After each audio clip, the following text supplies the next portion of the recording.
ආයුබෝවන් සියලුම දෙනාට සුබම සුබ දවසක් වේවා කියලා ප්‍රාර්ථනා කරනවා. අදත් ඔබව ඊටාම ගෞරවයෙන් ආදරෙන් පිළිගන්නවා ශ්‍රී විෂ්ණුනාග සත්පත්තිනි දේවාලය YouTube නාලිකාවට. ඉතින් පුතේ අද මම කතා කරන්න බලාපොරොත්තු වෙන්නේ සිහිවරම පිළිබඳව. නීල මාණික්කයක් බඳු සිහිවරම. මම ඇයි ඒ තරම් වටිනාකමක් මේ වරම් ප්‍රභේදය සඳහා දුන්නේ. නිල් මණිකක් ඇත්තටම ඊටාම දුර්ලභයි නේද? නිල් මණිකක් ඊටාම දුර්ලභයි. හැබැයි මෙන්න මේ වගේ තමයි සිහිවරම කියන දේ. වරන් අතරින් ප්‍රධානය වුණු වරන් අතරින් ඊටාම වැදගත් වටිනාකමක් තියෙන ඒකේ බලය පවර් එක ඒකේ තියෙන ප්‍රබලත්වය කියා නිම කරන්න බෑ. අනිත් වරන් අතර බැබලෙනම මාණික්කයක් බඳු සිහිවරම. අනික් වරන් අතර බැබලෙනම වරම තමයි පුතේ සිහිවරම කියලා කියන්නේ. මණික් ගල් ගොඩාක් මැද්දේ නිල් මණිකක් තිබ්බහම ඒකේ අමුතුම දැක්කහම හරි අපිට ඒක හරි ප්‍රියමනාපයි නේද? දැක්කහම ඒකේ වටිනාකම ටක් ගාලා අපිට ඒක ඇසට යොමු වෙනවා. අන්න ඒ වගේ තමයි සිහිවරම කියන එක.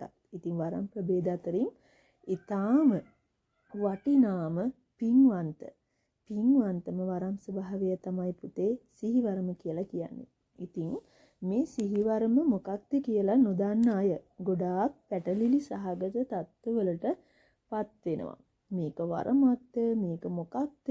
මේ ඇයි මට මෙහෙම දේවල් හිතෙන්නේ? මෙන්න මේ වගේ සිහිවරන් තියන අයට ගොඩාක් ගැටලු භාවයන් ගැටලුතාවයන් වලට මූණ දෙන්න වෙනවා. ඒවා විසඳ ගන්න, ඒවා දැනගන්න හරි නිසි මාර්ගයක්, හරි තොරතුරක් ලැබෙන මාර්ගයක් මේ වෙද්දිත් නැති වෙන්න පුළුවන්. ඉතින් සිහිවරම ගැන මම අද කතා කරන්න බලාපොරොත්තු වෙන ගොඩාක් කරුණු කාරණා ඔස්සේ මම හිතනවා සිහිවරමක් උරුම වෙලා තියෙන ඔබට මේ වැඩසටහන හරහා ගොඩාක් තොරතුරු වැදගත් කියන දේවල් රාශියක් ඔබට මුණ ගැහෙයි දැනගන්න ලැබෙයි කියලා. ඉතින් වැඩි කතා නැතුව අදත් මම ඔබව මේ ගෙන එන්නම් මේ සිහිවරම කියන්නේ මොකක්ද කියලා. පුතේ වරම් ජීවිතවල වරම් ප්‍රභේද තුනක් තියෙනවා. ඒ කියන්නේ අපේ ජීවිතේට වරමක් ප්‍රවිෂ්ඨ වෙන ක්‍රම තුනක් තියෙනවා. එකක් තමයි සිහිවරම. අනික අඩ සිහිවරම. අනික ආරූඪ වරම. ඔබ මේ වරම් තුනම ගැන දන්නවා. ඉච්චර ලාබාල පන්තියේ අය නෙවෙයි මාත් එක්ක එකතු වෙන්නේ. මම ඒක එන දුරකථන ඇමතුම් හරහා මම දන්නවා වරම් ජීවිතයකට යම්කිසි ආකාරයකට ප්‍රවිෂ්ඨ වෙච්ච ගොඩාක් පිරිස මාත් එක්ක දුරකථනය හරහා සම්බන්ධ වෙනවා. ඉතින් ඒ නිසා මම දන්නවා මේ මොන්ඩිසෝරි ළමයි ටිකක් නෙවෙයි මාත් එක්ක එකතු වෙන්නේ කියලා. ඉතින් හරිම ආදරණීයව ඒ හැම දෙනාමත් මතක් කරනවා. ඒ අයගේ ශක්තියින් වර්ධනය වේවා කියලා මම හදවතින්ම ප්‍රාර්ථනා කරනවා. ඉතින් පුතේ සිහිවරන් අඩ සිහිවරන් ආරූඪ වරන් අංක එකටම මම කතා කරන්නම් සිහිවරම. කෙටියෙන් සිහිවරම කියන්නේ පුතේ පියවි සිහියෙන් මතක ශක්තියෙන් අනුකූලව මතක ශක්ති සහගතව වැඩ කටයුතු කරන එකට තමයි පුතේ සිහිවරම කියලා කියන්නේ. මේකෙදි කිසිම විදිහකින් මතක ශක්තිය නැතිව යෑමක් හෝ අසිහියෙන් කරන දෙයක් නෙවෙයි. වැඩ කටයුතු අසිහියෙන් කරන දෙයක් නෙවෙයි. මනා සතියෙන් මනා සිහියෙන් වැඩ කටයුතු කරන එක තමයි පුතේ සිහිවරමක් කියලා කියන්නේ. එතකොට අඩ සිහිවරම් කියන්නේ එක වෙලාවකට මෙයා වරම් ජීවිතේ යම්කිසි වැඩ කටයුතු කරගෙන යද්දි මෙයාට මතකයි. සමහර අවස්ථාවල මෙයාට මතක නැහැ. වරම් දරුවට මතක නැහැ. මෙන්න මේකට අඩ සිහිවරම කියලා කියනවා. අනිත් ශක්තියින් ප්‍රභේදය තමයි පුතේ ආරූඪ වරම. ආරූඪ වරම නම් පුතේ මතක ශක්තිය හාත්පසින්ම නැහැ. සිහියක් නැහැ.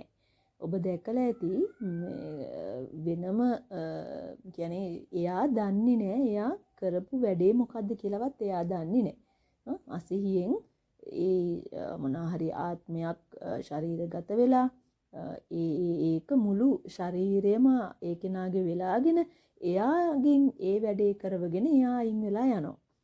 ඔන්න ඕකට තමයි ආරූඪ වරම කියන්නේ. එහෙම නැත්නම් අසිහි වරම කියලා කියන්නේ. එයාට ඒ පියවිසියට ආවහම එයා දන්නේ නැහැ එයා ටික මොහොතකට කලින් මොනවද කරේ කියලාවත් නේද? ඔබ දැකලා තියෙනවා. ඉතින් මෙන්න මේ තුන ඔබට කෙටි හැඳින්වීමක් කරේ සිහිවරම්, අඩසිහිවරම්, ආරූඪ වරම් පිළිබඳ. ඉතින් මම අද ඒ ප්‍රභේද තුනෙන්ම පුතේ මම අද කතා කරන්න බලාපොරොත්තු වෙන්නේ සිහිවරම. සිහිවරම පිළිබඳ.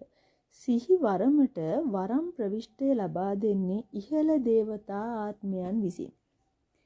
ඒ නිසා බොහෝ විට ශරීරගත වීමක් සිදු වෙන්නේ නැහැ. පිටතින් ආකර්ෂණ මාලාවන් කිරණ ශක්තියින් හරහා තමයි වරන් දරුවාට වැඩ කටයුතු කිරීමට සලස්වන්නේ පුතේ. තේරුණාද? ඒ කියන්නේ ඒගොල්ලෝ ශරීරය අපේ දැහැගන්නේ නැහැ. ශරීරයට අපේ ඇතුල් වෙන්නේ නැහැ. එයාලා එයාලා ඒ තරම් ප්‍රබලයි. ප්‍රබල නිසා අපේ ශරීරයට පිටතින් ඉඳන් තමයි අපේ විඥානය හරහා අපිට අපේ හිතට තමයි ගොඩක් හිත මුල් කරගෙන තමයි පණිවිඩ ලබා දෙන්නේ. අපිට කෙනෙක් දැක්කහම ඉස්සලා මොකද අපිට හිතෙනවා. ඒ හිතෙනවා කියන්නේ අපේ හිත තමයි ඒගොල්ලෝ අරමුණු කරගන්නේ. අපේ චිත්ත ශක්තිය, අපේ මනසට තමයි සිහිවරමේදී ගොඩාක් තොරතුරු ලබා දෙන්නේ. ඉතින් එතකොට ඔබ දන්නවද සිහිවරමට පැමිණෙන්නේ ඉහළ දේවතා මණ්ඩලයේම ආකර්ෂණය. ඉහළ දේවතා මණ්ඩලවල ආකර්ෂණ ශක්තියෙන් සිහිවරමක් නිර්මාණය වෙනවා.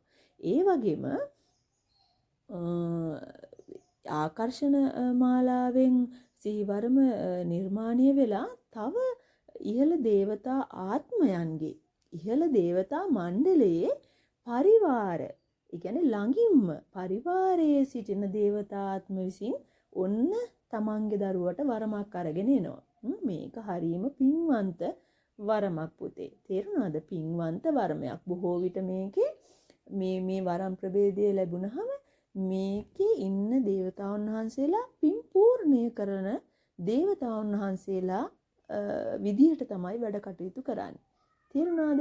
ඔබ දන්නවා වරමක් අපේ ජීවිතයට ආරෝපණය වුණාම ඒ වරමේ ඉන්න කෙනා අපිට ඔබ මේක අත්දැකීමෙන් දන්නවා. බොහෝ විට කියනවා මේවා පූජා කරන්න, අහවල් තැනට ගිහින් මෙන්න මේ වස්ත්‍ර පූජාවක් කරන්න, මෙන්න මේ විදියට කියන්නේ කෑම මෙන්න මේ විදියට දෙන්න, ආහාර මෙන්න මේ එයා මොනහරි යමක් ඒ කෙනාගේ එයාට පින් පූර්ණේ නැති හින්දා තමයි පුතේ වරන් දරුවලව එයා ඒ පින වරන් දරුවා හරහා සිද්ධ කරගෙන ඒකෙන් අනුමෝදන් වෙන්නා වූ පින හරහා තමයි වරමට ඇතුළු වෙන්නේ. එතකොට ඔබට තේරෙනවා ගොඩාක් මෙන්න මේ ක්‍රමවේදයේ තියෙන වරන් පුතේ අඩසී වරන් සහ ආරූඪ වරන්.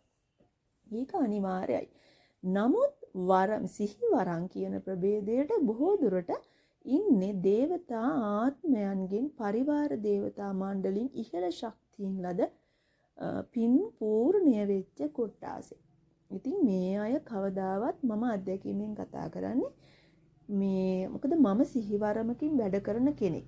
ඉතින් මම මේ සිහිවරම නිසා මම ගැටලු රාශියකට මුහුණ දුන්නා. ප්‍රශ්න රාශියක් විසඳ ගන්න බැරුව මේ සිහිවරම කියන්නේ මොකක්ද කියලා හරි තොරතුරක් ලබා ගන්න කිසි කෙනෙක් හිටියේ නැහැ.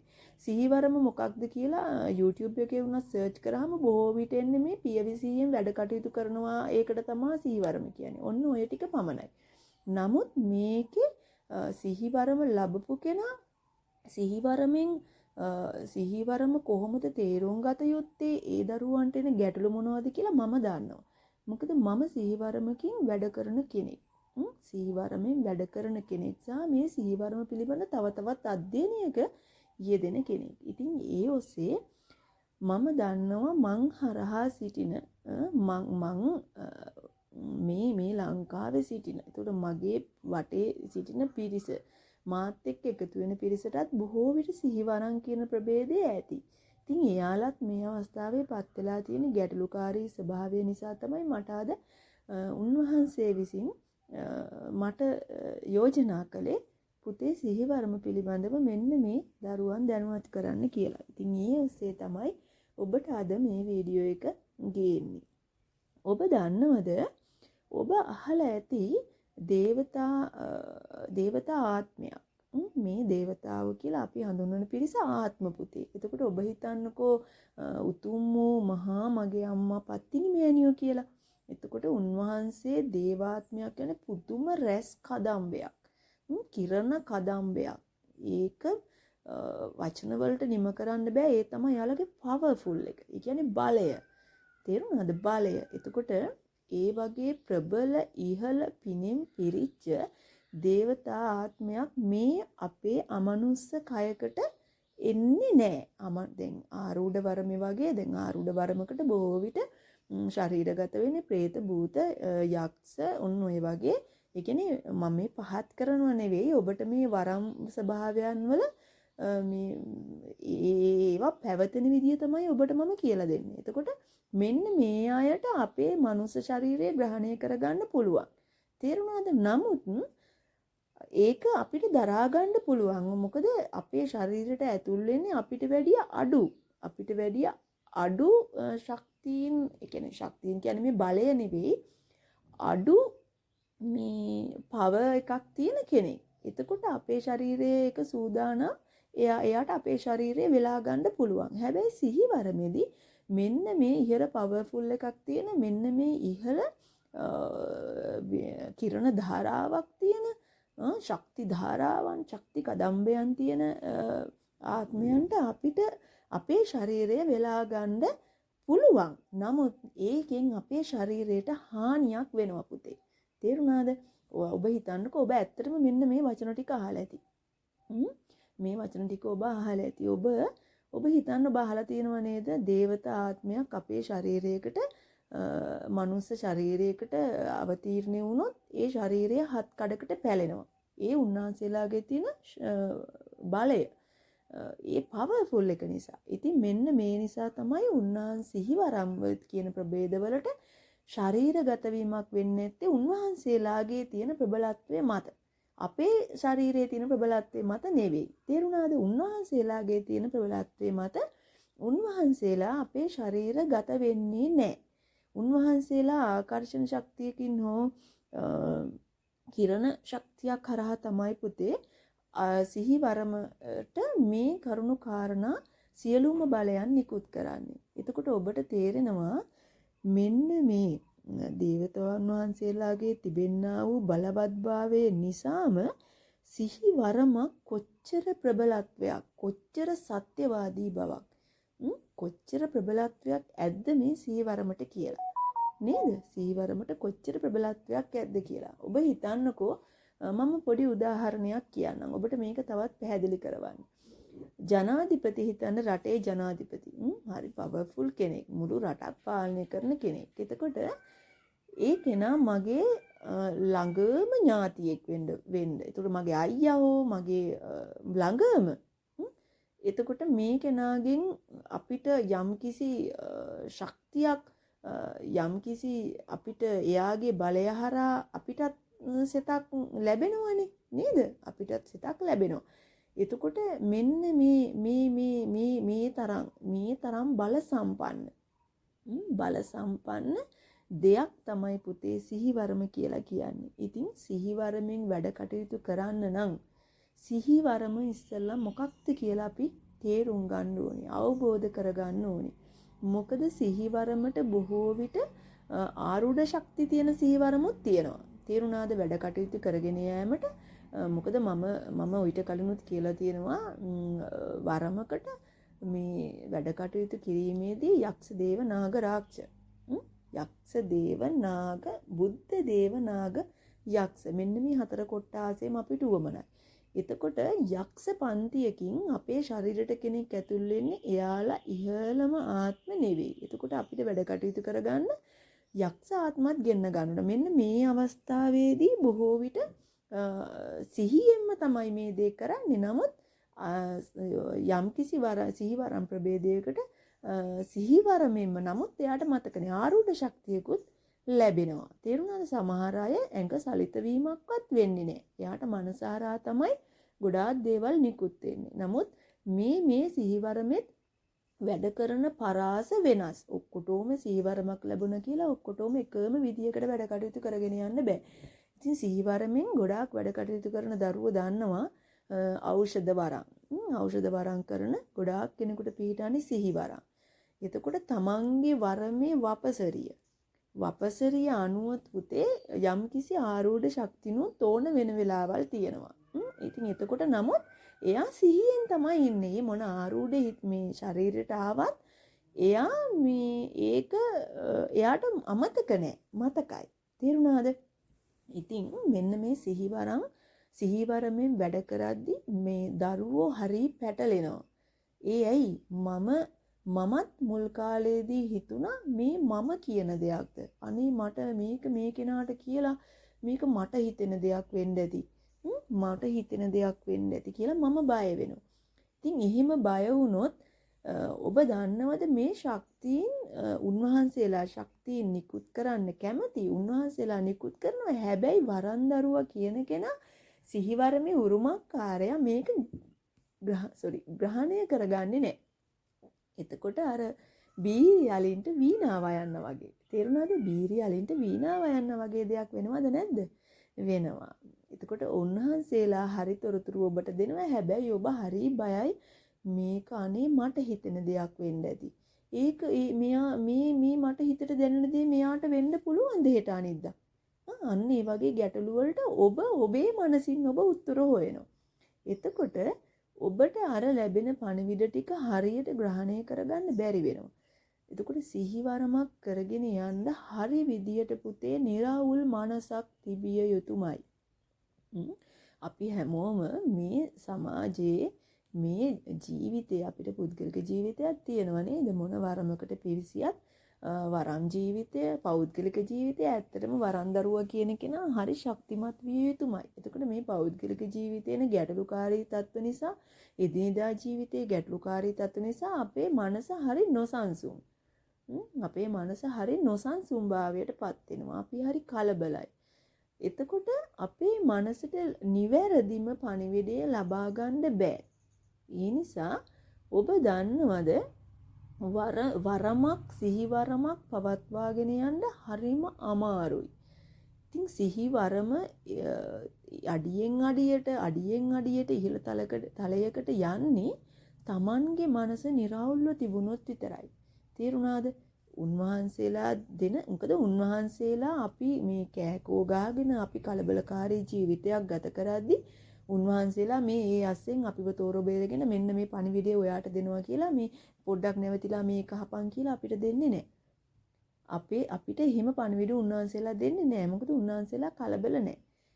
එතකොට අපි निराවුල් වෙලා ඉන්න වෙලාවක තමයි අපේ හිතට මේ පණිවිඩ ටික දෙන්නේ. එතකොට අපි निराවුල් නොවුණු හැම අවස්ථාවකම අපිට උන්වහන්සේලා විසින් නිකුත් කරන්නා වූ පණිවිඩ ග්‍රහණයට ගන්න අපහසු වෙනවා. ග්‍රහණයට ගන්න බැරි වෙනවා. තේරුම් ගන්න බැරි වෙනවා. එතකොට ඒක වරන්දරුවට පුදුම තරම් බලපානවා. ඔබ හිතන්නකෝ ඔබට දෙයක් දෙන්න උන්වහන්සේලා දෙන්න උත්සාහ කරනවා. හැබැයි ඔබ ඒකට ලකල හැටි නෑ. එතකොට ඔබට ඒ හරහා කර යුතු වැඩ කටයුතු කාරණා මේ සියල්ලම අතපසු වෙනවා. මගේ ඇරෙනවා. ඉතින් ඔබ එක තැන. ඔබට මම මේ කියන දේ වැටහෙන්නේ නැති පුතේ. මම ඊටාම සරලව තමයි මේ දේවල් කියලා දෙන්නේ. ඉතින් මීටත් වැඩිය සරලව කියලා දෙන්න මට ඇත්තටම තේරෙන්නේ නැහැ. මොකද මම සිහිවරමෙන් වැඩ කරන නිසා මම දන්නවා සිහිවරම කියන්නේ හරිම අමාරු දෙයක්. තෝර බේර ගන්න අමාරු දෙයක්. හැබැයි සිහිවරමේ හරිම මේ මනස නිරවුල්ව තියාගෙන මෙන්න මේ හරිම තොරතුරු ටික ගත්තොත් සිහිවරමෙන් වැඩ කටයුතු කරන්න හරි ලේසි. හරි ලේසි. ඔබ හැමතිස්සෙම හිතන්න එපා ඔබට ලැබෙන තොරතුරු මේ ඔබ හිතන දෙයක් කියලා. මංගාවට දරුවෙක් ආවා මීට මාස 4කට 5කට විතර කලින්. මේ දරුවා කිව්වා මෑණියනේ ඇත්තටම මගේ පවුලේ පිරිසට මම මෙන්න මෙහෙම යාලට කිව්වා. ඔයාට මෙහෙම වෙනවා. මෙයා තම වරමකට ප්‍රවිෂ්ඨ වෙලා නැහැ. දැන් එයාට මෙහෙම හිතෙනවා. අරයට එයාගේ නැන්දා කෙනෙක්. එයාට කකුලට මොනවාරි දෙයක් වෙනවා. එයාගේ බඩේ පැත්තක කැක්කුමක් වැඩි වෙනවා. ඔන්න ඔය වගේ එයා රෝගී තත්වයකට පත් වෙනවා කියලා මේ දරුවට දැන් හිතට දැනෙනවා. ඉතින් මෙයා කියන්න හරි බයයි. මෙයා කියනවා කිව්වහම දැන් ඒක වුණොත් එහෙම කියයි මෙයා කිව්ව හින්දාම මට ඒ දේ වුණා නැත්නම් මම දැන් හොඳට ඉන්නවනේ කියලා. ඉතින් එයා කියනවා එයා ඒක වෙන කෙනෙකුට කියලා තිබ්බලු ඔන්න බලන්නකෝ ඔය කෙනාට මේ විදියට මෙහෙම වෙනවා. මේ කාලේදී මෙහෙම වෙනවා. ඇත්තටම මේ දේ සිද්ධ වෙලා. එතකොට එයා අරයට කතා කරලා අහලා තියෙනවා මම ඔයාට කිව්වා නේද මතකද අක්කා මම ඔයාට කිව්වා අනේ අර නැන්දට මෙන්න මේ දේ වෙනවා කියලා. ඉතින් ඒ දේ වුණා නේද කියලා. ඔබ ඉස්සෙල්ලා මෙන්න මේ සිහිවරමින් වැඩ කටයුතු කරන්න යද්දි පුතේ මුලින්ම ඔබ කරන්න ඕනේ මොකක්ද? ඔබ කරන්න ඕනේ තමන්ගේ දැන් තමන් වැරද්දක් හරි බොරුවක් හරි අපි මේක පරීක්ෂා කරලා බලන්න එපා. එතකොට තමන්ගේ අය කවදාවත් ඔබට බනින්නේවත් ඔයා බොරු කියනවා කියලා චෝදනා කරන්නේ නැහැ. ඒ නිසා තමන්ගේ ළඟම හිතවතෙකුට හරි මොකද අපි ළඟම හිතවතෙක් වුණාට එයාගේ ගොඩාක් ඇතුළාන්තය අපි දන්නේ නැහැ නේද? එයාගේ පෞද්ගලික ජීවිතේ පසුගිය කාලේ වෙච්ච සිද්ධ දේවල් අපි දන්නේ නැහැ. එතකොට ඔබ ඉස්සෙල්ලාම මෙන්න මේ වගේ කෙනෙක් තෝරගෙන ඔබ එයාට යමක් කියන්න. ඉදිරිය, වර්තමානයේ, අතීතයේ, අනාගතය මෙන්න මේ තුනම එකට යොදාගෙන ඔබ යම්කිසි ශාස්ත්‍රයක් වගේ දෙයක් කියන්න. ඔබට හිතට දැනෙන දෙයක්. එතකොට එයා කියයි ඔබට මේක හරිද වැරදිද කියලා. ඉතින් ඒ ඔස්සේ ඔබ ප්‍රවිෂ්ටයක් ලබා ගන්න බය නැතුව සමාජයේ අනිත් අයට කියන්න. මේ සිහිවරමට ප්‍රවිෂ්ට වුණාම මම කියන්නේ තේරුණාද?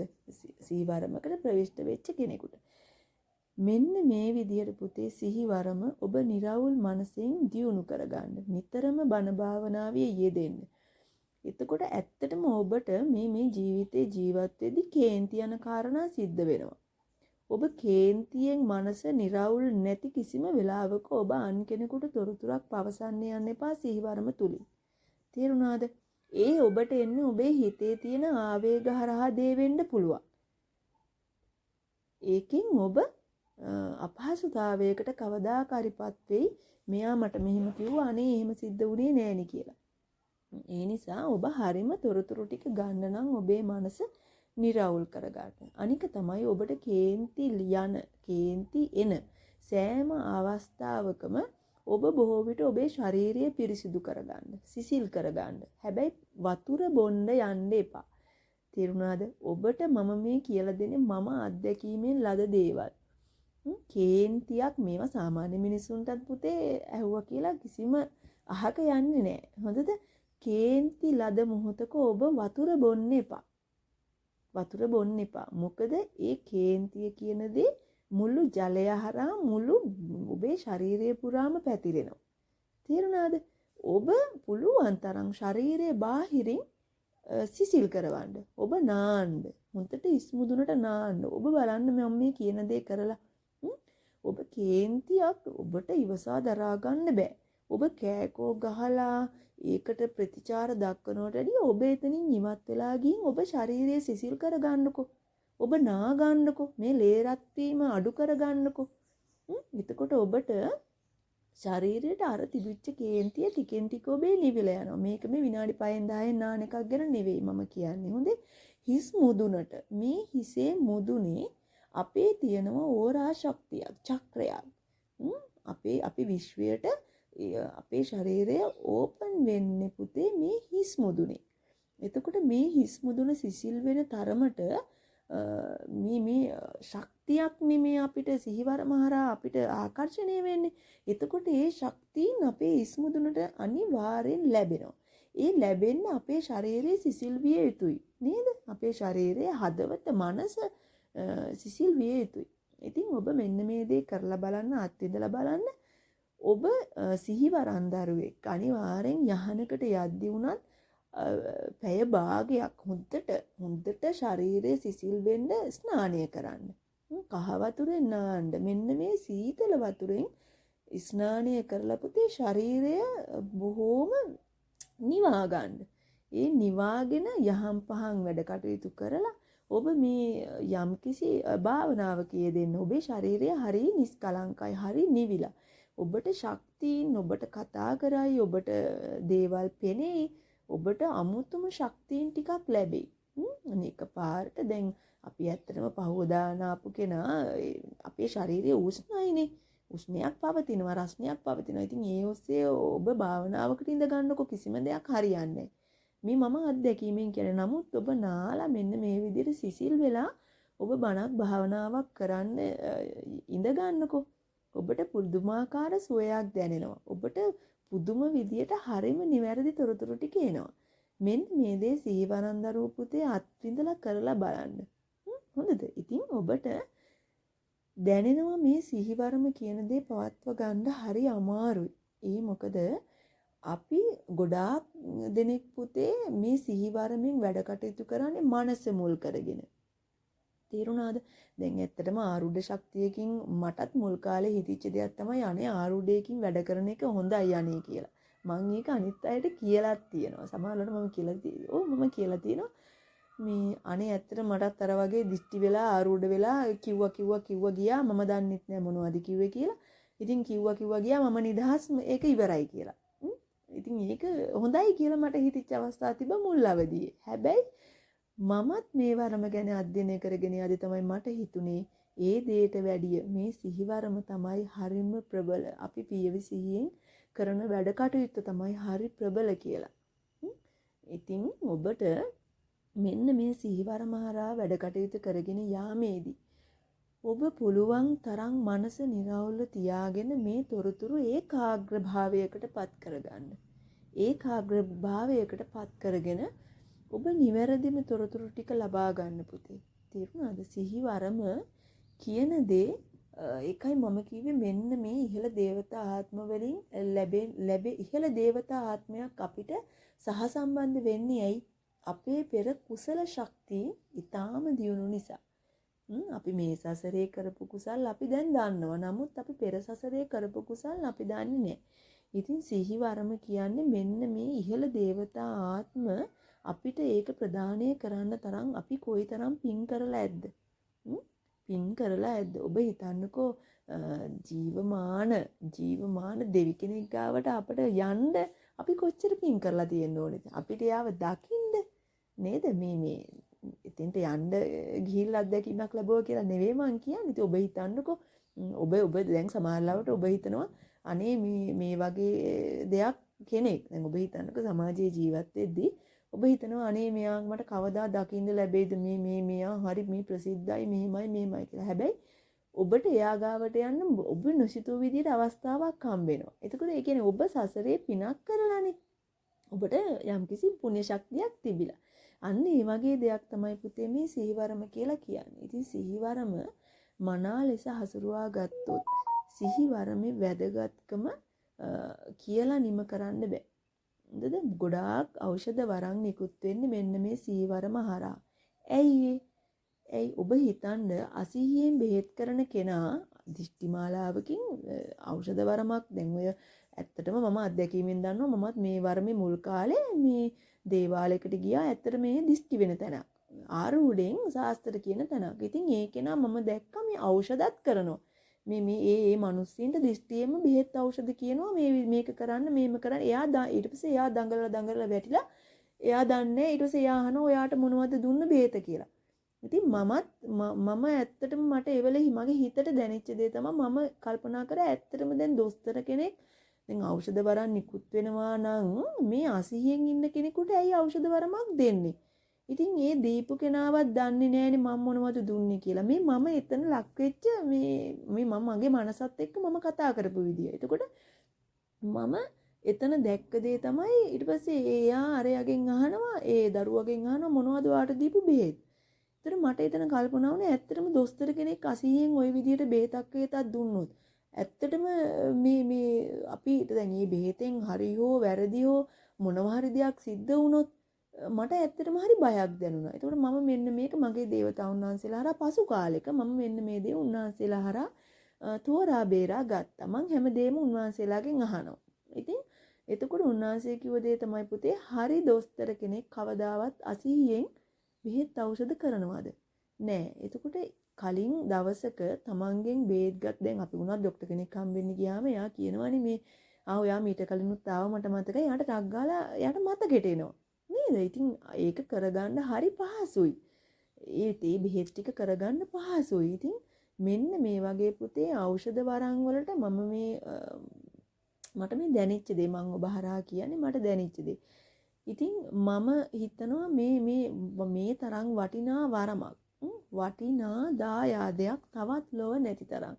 ඉතින් බෙහෙත් ඖෂධ කරන්න බොහෝ විට නාග ශක්තිය හරහා මෙන්න මේ සිහිවරම කියන දේ තමයි පුතේ මූලික වෙන්නේ. ඒ ඇයි අපි තෙල් බෙහෙත් කරන්නේ සිහියෙන්.